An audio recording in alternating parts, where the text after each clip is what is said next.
19 फरवरी 2013 Los Angeles में Cecil hotel में Elisa lamb की बॉडी एक पानी के टैंक में तब मिलती है जब होटल में रहने वाले कुछ लोगों ने पानी के अजीब टेस्ट और डार्क कलर को लेकर कंप्लेंट की और होटल के वर्कर्स पानी के टैंक को इन्वेस्टिगेट करने गए। 8 साल से ज़्यादा हो गए हैं, बट एलिसा की डेथ के पीछे क्या रीज़न था ये आज भी एक मिस्ट्री है। इसको लेकर लोग अलग अलग थ्योरीज देते आए हैं। किसी के अकॉर्डिंग इसके पीछे कोई पैरानॉर्मल एंटिटी या भूत प्रेत था। कुछ लोग मानते हैं कि एलिसा ने खुद को मारा था और कुछ लोग ये मानते हैं कि उसका मर्डर हुआ था। एक्चुअली में एलिसा के साथ क्या हुआ था ये एग्जैक्टली आज तक किसी को पता नहीं है, बट वो इस सिचुएशन में जिस तरह से पहुंची वो इवेंट्स बहुत ही अजीब और इंटरेस्टिंग थे जो इस केस का मिस्ट्री फैक्टर बढ़ा देते हैं। 2013 की शुरुआत में 21 साल की एलिसा जो वैंकूवर से थी वो लॉस एंजलिस के लिए निकलती है। 26 जनवरी को वो लॉस एंजलिस पहुंच गई। पहुंचने के 2 दिन बाद उसने सीसिल होटल में चेक इन किया। एलिसा को स्टार्टिंग में शेयरिंग वाला रूम मिलता है जिसमें वो कुछ रूममेट्स के साथ रहती है।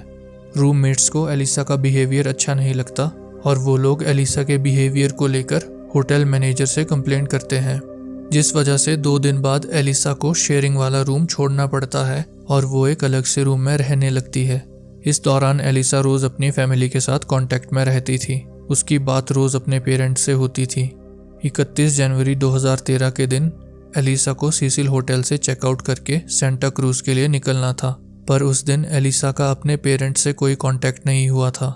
उसके पेरेंट्स के बार बार ट्राई करने के बाद भी उनका एलिसा से कोई कांटेक्ट नहीं हो रहा था, जिस वजह से उसके पेरेंट्स बहुत परेशान हो गए और फाइनली जब उन्हें कोई और ऑप्शन नहीं दिखा तो उन्होंने लॉस एंजलिस पुलिस को इस बारे में बताया और खुद लॉस एंजलिस के लिए निकल गए।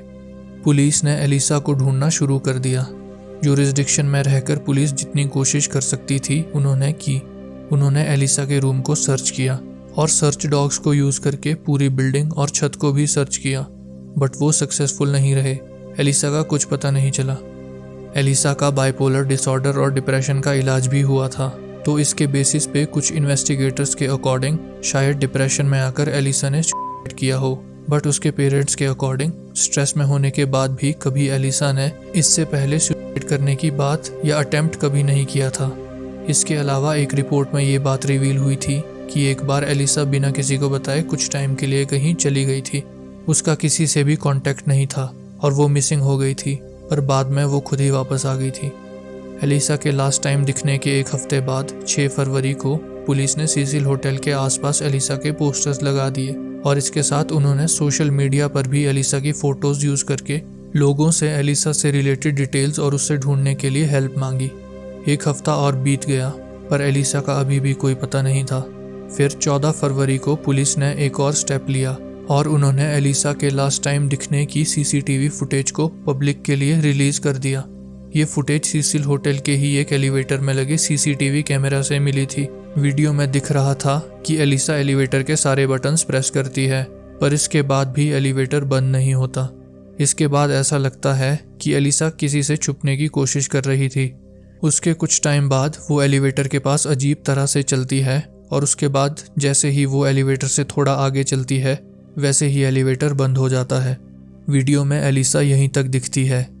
इसके बाद एलिसा किसी तरह से छत पे पहुंची और वहां पानी के टैंक में डूब गई। तो क्या ये सुसाइड था या मर्डर? और अगर ये मर्डर था तो इसके पीछे कौन था? इस इंसिडेंट के रिगार्डिंग बहुत सी थ्योरी सामने आई हैं। इनमें से पहली थ्योरी है सुसाइड। ये बात एस्टेब्लिश हो गई थी कि एलिसा बाइपोलर डिसऑर्डर और डिप्रेशन से सफ़र कर रही थी और ये बात उसके ब्लॉग से भी पता चलती है जहां एलिसा ने बाइपोलर डिसऑर्डर होने की बात मेंशन की थी और शायद इस डिप्रेशन और बाइपोलर डिसऑर्डर की वजह से ही एलिसा ने ये स्टेप लिया हो। बट यहाँ ये क्वेश्चन सामने आता है कि एलिसा ने ये पानी में डूबने वाला इतना सफोकेटिंग और पेनफुल मेथड ही क्यों चूज़ किया? यूजुअली ऐसे में लोग गन्स, पिल्स या रस्सी को यूज़ करते हैं। इस क्वेश्चन का एक आंसर ये हो सकता है कि वीडियो में क्लियरली दिख रहा था कि एलिसा बहुत ही अजीब बिहेव कर रही थी, तो शायद एलिसा नशे में थी और नशे की हालत में ही वो पानी तक पहुंच गई और उसमें डूब गई। पर जब एलिसा की टॉक्सिकोलॉजी रिपोर्ट सामने आई तो उसकी बॉडी में किसी भी नशे वाली चीज़ का ट्रेस नहीं मिला। एक और बात यह भी थी कि एलिसा की बॉडी काफ़ी टाइम से टैंक में ही थी और उसकी टॉक्सिकोलॉजी रिपोर्ट आने में भी काफ़ी टाइम लग गया, तो मे बी इस वजह से उसकी बॉडी में ड्रग्स का ट्रेस नहीं मिला। होटल वर्कर्स के अकॉर्डिंग छत पर जाने वाले दरवाजे लॉक किए हुए थे, तो अगर एलिसा नशे की हालत में भी थी तो दरवाजे लॉक होने के बाद भी वो छत के ऊपर कैसे पहुंच गई। इसके अलावा वो लॉक्स अलार्म सिस्टम वाले थे, तो एलिसा ने वो दरवाजे बिना अलार्म बजे कैसे खोल लिए। इसके बाद लॉक्स खोलकर वो इतनी हाइट वाले पानी के टैंक में कैसे पहुंची और अंदर से पानी का टैंक उसने खुद ही कैसे बंद कर दिया। नशे की हालत में ये सब करना थोड़ा इम्पॉसिबल लगता है। तो अगर एलिसा ने खुद को मारा था तो मोस्ट प्रोबेबली सिचुएशन यही हो सकती है कि शायद दरवाज़ा पहले से ही खुला था और होटल वर्कर्स अपनी जॉब बचाने के लिए झूठ बोल रहे हों कि उन्होंने दरवाज़ा लॉक किया था। बट इस सब के होने की प्रोबेबिलिटी बहुत ही कम है और एलिसा के सुसाइड करने के पीछे कोई सॉलिड रीज़न भी नहीं मिला था, जिस वजह से ये थ्योरी उतनी स्ट्रांग नहीं लगती। सुसाइड के बाद अगली थ्योरी है मर्डर। कुछ लोगों के अकॉर्डिंग एलिसा का मर्डर हुआ था। एलिसा का मर्डर हुआ था तो सबसे पहले यही क्वेश्चन सामने आता है कि एलिसा को किसने और क्यों मारा था। इस थ्योरी का बेस भी एलिसा के ब्लॉग में एक पोस्ट से मिलता है। इस पोस्ट का रफ ट्रांसलेशन ये बनता है, आज रात मैं बाहर जा रही हूँ। आई रियली होप कि कोई भी क्रीपी इंसान मेरे नज़दीक नहीं आएगा। सीरियसली, वो इटालियन और मैक्सिकन लोग तो आपके पीछे हाथ धोकर पड़ जाते हैं, उन पर थोड़ा भी ध्यान दो तो पीछा करने लगते हैं। तो हो सकता है एलिसा के मरने से पिछले दिन कोई मैक्सिकन और इटालियन लोग उसका पीछा कर रहे हों। कुछ लोगों का मानना है कि एलिसा को किसी ने धोखे से ड्रग्स दिए थे और ड्रग्स देने के बाद वो लोग उसे फॉलो कर रहे थे, जिस वजह से एलिसा एलिवेटर में अजीब बिहेव कर रही थी। बट ये पहले ही एस्टेब्लिश हो गया है कि एलिसा की टॉक्सिकोलॉजी रिपोर्ट में कोई ड्रग्स नहीं मिले थे।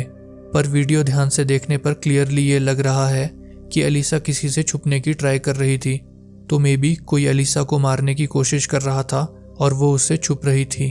और जब एलिवेटर बंद नहीं हुआ तो शायद वो वहाँ से पैदल भागने की कोशिश कर रही थी। एलिवेटर के बाहर वाले कॉरिडोर में सीसीटीवी कैमरा नहीं लगा था, तो इस बात का पता लगाना इम्पॉसिबल है कि एलिवेटर के बाहर कोई था या नहीं। और अगर एलिसा को किसी ने मारा भी था तो उसको मारने वाले के लिए एलिसा की बॉडी को उठाकर होटल के ऊपर जाना और वहाँ उसे पानी के टैंक तक ले जाना बहुत मुश्किल काम रहा होगा, स्पेशली जब छत पर जाने वाले दरवाजे लॉक्ड थे और उन पर अलार्म सिस्टम भी लगा था। तो अगर एलिसा को किसी ने मारा था तो शायद उसके पीछे किसी होटल वर्कर का हाथ हो जिसके पास होटल के छत पर जाने वाले दरवाजे का एक्सेस हो। मे बी कुछ लोगों को इसमें होटल वर्कर के हाथ होने की बात अंधेरे में तीर मारने जैसी लगे, पर इसके पीछे एक सॉलिड रीज़न ये है कि सीसिल होटल में इससे पहले भी कई मर्डर्स हुए हैं। तो अगर सीसिल होटल में पहले भी मर्डरर्स रह चुके हैं तो क्वाइट पॉसिबली अभी भी हो सकते थे, जिसमें होटल वर्कर्स भी हो सकते हैं। इसके बाद लास्ट थियरी है पैरानॉर्मल फोर्सेस या किसी भूत प्रेत का होना। सीसिल होटल में पहले भी कई मर्डरर्स और क्रिमिनल्स रहे थे। उनमें से सबसे वेल नोन इंसान था रिचर्ड रमीरेज, जो कि एक सीरियल किलर था और इसने सीसिल होटल में रहते हुए 13 लोगों को मारा था। इस होटल में बहुत से लोगों ने सुसाइड भी किया था और इसके अलावा यहाँ बहुत से लोगों का मर्डर भी हुआ था, जिस वजह से काफ़ी लोग ये मानते हैं कि सीसिल होटल हॉन्टेड था और इसी वजह से एलिसा के साथ भी पैरानॉर्मल एक्टिविटीज़ हो रही थी, जिससे वो ऐसे अजीब बिहेव कर रही थी।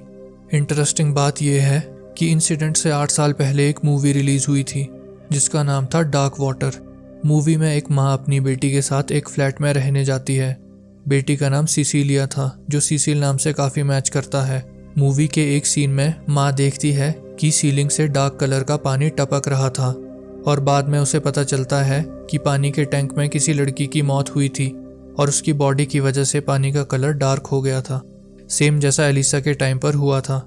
इसके बाद मूवी के आखिरी सीन में एलिवेटर खराब हो जाता है, सेम जैसे एलिसा के टाइम पे हुआ था। मूवी और रियल लाइफ में इतने पैरेलल्स और कोइंसिडेंसेस होना काफ़ी अजीब बात है, जो लोगों को इस इंसिडेंट को पैरानॉर्मल एक्टिविटी और भूत प्रेत से कनेक्ट करने पे मजबूर कर देता है। इसके अलावा छत का दरवाज़ा भी लॉक्ड था, तो एलिसा पानी के टैंक तक कैसे पहुंची? तो तीसरी थियोरी में बिलीव करने वाले लोग मानते हैं कि मे बी इसके पीछे भी कोई पैरानॉर्मल एंटिटी का हाथ हो। बट असली क्वेश्चन ये है कि क्या भूत प्रेत और पैरानॉर्मल एंटिटीज़ एग्जिस्ट करती हैं या नहीं।